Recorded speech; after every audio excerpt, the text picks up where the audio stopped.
Assalamualaikum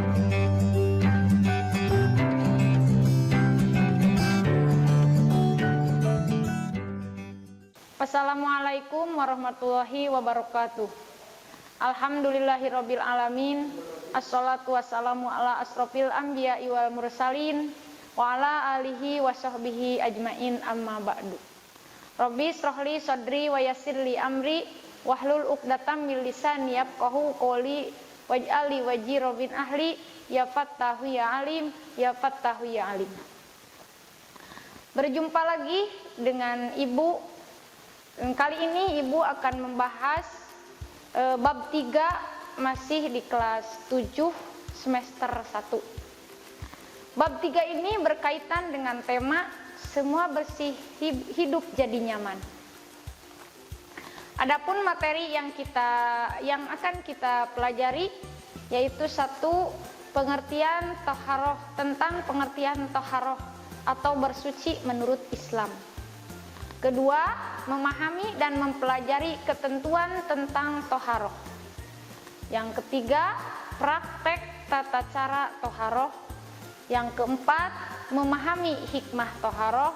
Dan yang terakhir, mengamalkan perilaku bersih atau suci dalam kehidupan nyata. Mengenai bahasan pertama, yaitu tentang pengertian toharoh atau bersuci dalam Islam. Apa itu toharoh? Toharoh artinya bersuci dari najis ataupun dari hadas. Najis adalah kotoran yang menjadi sebab terhalangnya seseorang. Terhalang apa? Terhalang melaksanakan beribadah kepada Allah. Adapun pengertian hadas adalah keadaan pada diri seorang muslim yang menyebabkan ia tidak boleh melakukan sholat, tawaf, membaca Quran, dan lain sebagainya. Jadi, arti toharoh menurut Islam adalah mensucikan diri dari najis ataupun dari hadas supaya ibadah kita diterima oleh Allah Subhanahu wa ta'ala. Memahami dan mempelajari ketentuan tentang toharoh. Pada bahasan ini kita akan mempelajari tentang ketentuan toharoh. Perlu diketahui, yang harus dibersihkan itu adalah semua yang ada di lingkungan kita, termasuk badan, pakaian, tempat tinggal, lebih utamanya lagi tempat ibadah sholat. Sungguh sangat diharuskan sekali kita melakukan toharoh atau bersuci. Karena apa? Karena toharoh itu merupakan sebagian dari iman. At-toharatu satrun minal iman, atau at-toharatu satrul iman. Artinya bersuci atau kebersihan itu sebagian dari iman. Ungkapan pun mengatakan kebersihan pangkal kesehatan. Pembahasan yang selanjutnya adalah mempraktekkan tata cara toharoh. Cara-cara toharoh terbagi dua. Ada cara bersuci dari najis, cara toharoh dari najis, atau cara-cara mensucikan najis. Yang kedua ada cara bersuci dari hadas. Nah, dalam pembahasan ini lumayan kita akan bahas lebih dalam ya. Perlu diketahui, cara bersuci dari najis harus tahu dulu. Najis itu terbagi 3. Ada najis mughaladoh, ada najis muhoppapah, ada najis mutawasitoh. Pertama, najis mughaladoh. Artinya najis mughaladoh itu najis yang diberatkan hukumannya. Apa yang termasuk najis mughaladoh itu apa? Yang termasuk najis mughaladoh itu adalah binatang anjing dan babi ataupun anak dari salah satu anjing ataupun babi. Kata tadi najis anjing ataupun babi itu disebut najis mughaladoh, artinya najis yang diberatkan dalam hukumannya. Karena diberatkan, nah cara bersucinya pun, cara mensucikannya pun lumayan, yaitu dengan cara harus dibasuh sebanyak 7 kali. 7 kali harus dibasuh. Yang mana salah satu dari 7 itu harus dicampuri pakai tanah. Kalau menurut bahasa Sunda itu ada yang dinamakan sesertu. Mungkin orang lain, orang luar Sunda tidak akan mengerti apa itu sesertu. Yaitu sesertu itu adalah mensucikan barang atau sesuatu yang terkena oleh najis mugolado. Najis yang kedua adalah najis muhopapah. Artinya najis muhopapah adalah najis yang sangat ringan, gampang. Cara mensucikannya pun gampang. Apa najis yang termasuk najis muhopapah? Itu najis muhopapah itu adalah najis air kencingnya anak laki-laki yang masih di bawah usia 2 tahun. Dan anak tersebut belum makan apa-apa selain air susu ibunya. Zaman sekarang sudah tidak ada lagi ya yang dinamakan najis, sudah jarang yang dinamakan najis muhopapah. Karena anak-anak sekarang, bayi sekarang itu sudah jarang yang usianya di bawah 2 tahun cuman memakan ASI ibu. Sudah banyak sekarang ya, kalau anak usia di bawah 2 tahun sudah banyak, ada yang memakan Promina, ada yang memakan minum susu formula itu. Nah kalau itu meskipun dia anak laki-laki usianya di bawah 2 tahun, kalau misalkan itu bayi sudah diberikan Promina, air kencingnya itu tidak termasuk najis muhopapah. Bagaimana cara mensucikan barang yang terkenai oleh najis muhopapah? Awas ingat, yang harus disucikan itu bukan najisnya, karena najis tidak akan dapat disucikan. Yang harus disucikan atau dibersihkan itu barang yang terkena oleh najis, yang disebut mutanajis. Kalau menurut bahasa santri ya, mutanajis, bukan najisnya yang disucikan itu, tapi barang yang terkena oleh najis itu sendiri. Bagaimana kalau ada barang sesuatu yang terkena oleh najis muhopapah? Cara supaya sucinya itu bagaimana? Yaitu cukup aja dengan dialiri air, juga dibasuh sama air yang mengalir, cukup sudah hilang. Nah itu kan lumayan ringan ya daripada tadi najis mugolado. Yang ketiga, najis mutawasito. Apa itu najis mutawasito? Najis mutawasito itu adalah najis sesisanya dari najis yang sudah disebutkan tadi. Selain najis anjing, selain najis babi, dan selain kotoran air kencing anak laki-laki yang di bawah usia 2 tahun, itu disebut najis mutawasito. Seperti apa najis mutawasito? Seperti halnya kotoran manusia, kotoran hewan, itu najis mutawasito. Nah, najis mutawasito sendiri terbagi menjadi 2. Ada mutawasito ainiyah, ada mutawasito hukmiyah. Cara mensucikan najis mutawasito itu harus dilihat dulu apakah ini najis mutawasito ainiyah, apakah ini termasuk najis mutawasito hukmiyah. Bagaimana cara mensucikan najis mutawasito? Cara mensucikan barang yang terkena oleh najis mutawasito ainiyah. Itu najis mutawasito ainiyah itu perlu diketahui dulu. Najis mutawasito ainiyah itu adalah najis yang terlihat bentuknya, tercium baunya, bahkan terlihat pula warnanya. Kalau misalkan dan najis mutawasito ainiyah hukmiyah itu adalah najis yang tidak nampak bentuknya, tidak tercium baunya, tidak kelihatan warnanya. Nah, makanya kalau kita mau mensucikan najis mutawasito, barang yang terkena oleh najis mutawasito sendiri harus dilihat dulu apakah ini najis mutawasito ainiyah, apakah ini najis mutawasito hukmiyah. Bagaimana cara mensucikannya?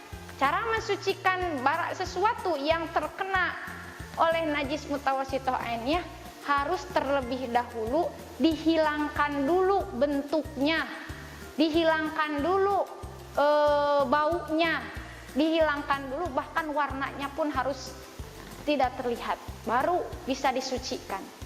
Kalau misalkan ini meja terkena oleh tadi ada anak perempuan kencing di meja, di kursi, atau terkena air kencing anak perempuan, tapi sudah tidak terlihat bentuknya, sudah tidak terlihat baunya, sudah tidak tercium baunya, sudah tidak terlihat pula warnanya. Nah, itu berarti najis mutawasithah hukumnya. Cukup aja dialiri dengan air. Kalau najis mutawasithah airnya tadi harus dihilangkan dulu ya bentuk, warna, dan baunya. Nah, itu cara-cara mensucikan sesuatu yang terkena oleh najis. Sekarang cara bersuci dari hadas. Nah, mengingat tadi hadas itu adalah sesuatu yang menghalangi kita untuk beribadah kepada Allah. Hadas juga terbagi dua. Ada hadas kecil, ada hadas besar. Apa hadas kecil? Hadas kecil adalah sesuatu yang mewajibkan kita harus berwudu. Kalau hadas besar adalah sesuatu yang mewajibkan kita melaksanakan mandi wajib. Nah, kalau kita mau bersuci dari hadas, harus kita tahu apakah ini hadasnya hadas kecil, apakah hadas besar.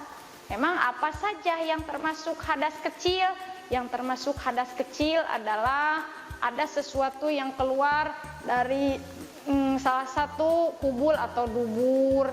Nah, kita habis kencing, itu berarti kita punya tadinya kita itu suci ya.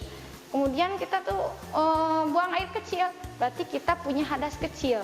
Nah, harus apa lagi? Harus wudu. Bisa hilang itu hadas kecil dengan wudu. Banyak lagi hadas kecil ya.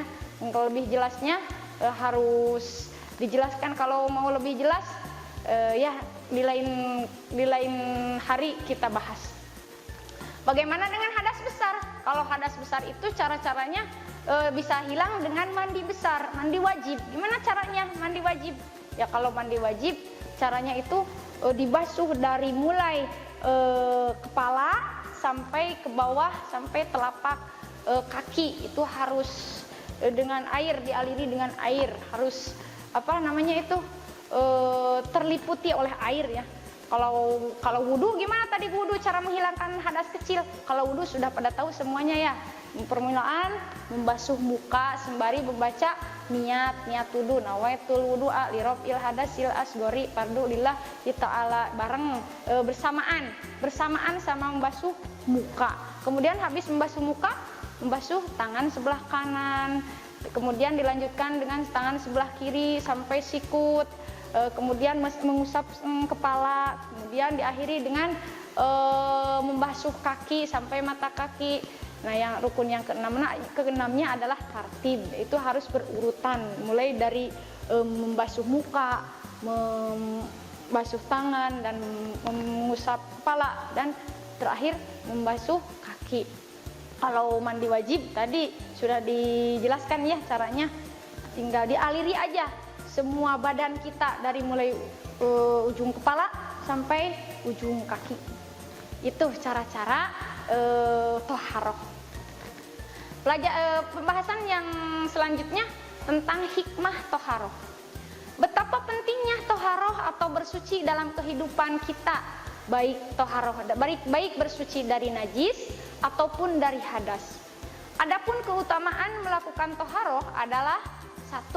Orang yang hidup bersih akan terhindar dari segala penyakit. Nah, tadi juga sudah dikatakan ya, kebersihan pangkal kesehatan.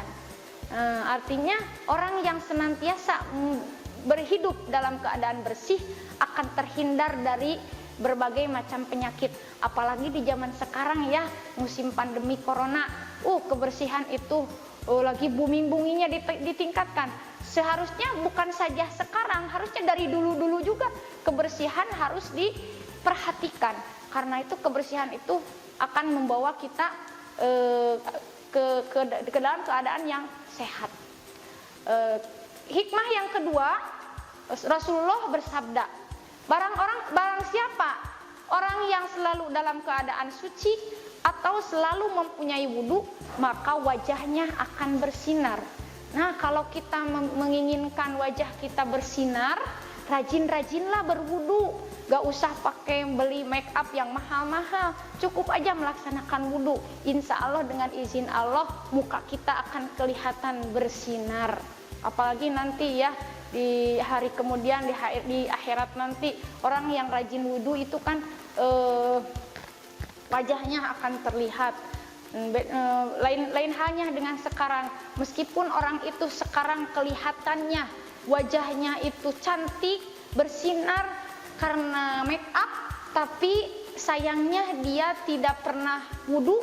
Lihat saja nanti di akhirat, orang itu yang sekarang wajahnya kelihatan cantik, bersinar, kalau dia tidak wudu, nanti di akhirat bakal kehilangan gelap gulita.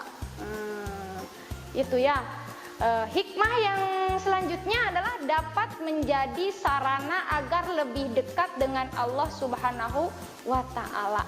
Kalau kita membiasakan hidup suci, maka kita pun akan dimanapun, dalam keadaan apapun akan selalu dekat dengan Allah. Karena kalau kita dalam keadaan suci, kita kan bisa melaksanakan sholat, bisa melaksanakan puasa.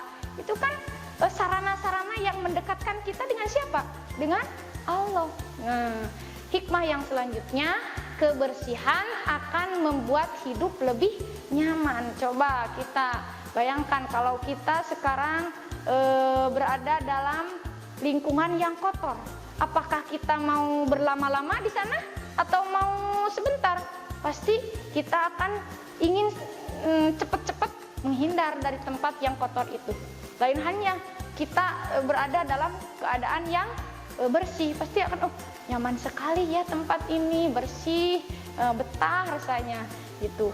Nah, hikmah yang selanjutnya, kebersihan merupakan sebagian dari iman. An-nadofatu mina iman. Barang siapa orang yang selalu menjaga kebersihannya, kesuciannya, maka orang itu telah menyempurnakan imannya. Itu maksudnya.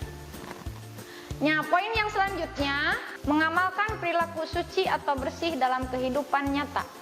Setelah kita mempelajari dan memahami tentang toharoh, bahkan sampai mengetahui betapa banyak hikmahnya, mari kita biasakan hidup dalam keadaan suci dan bersih.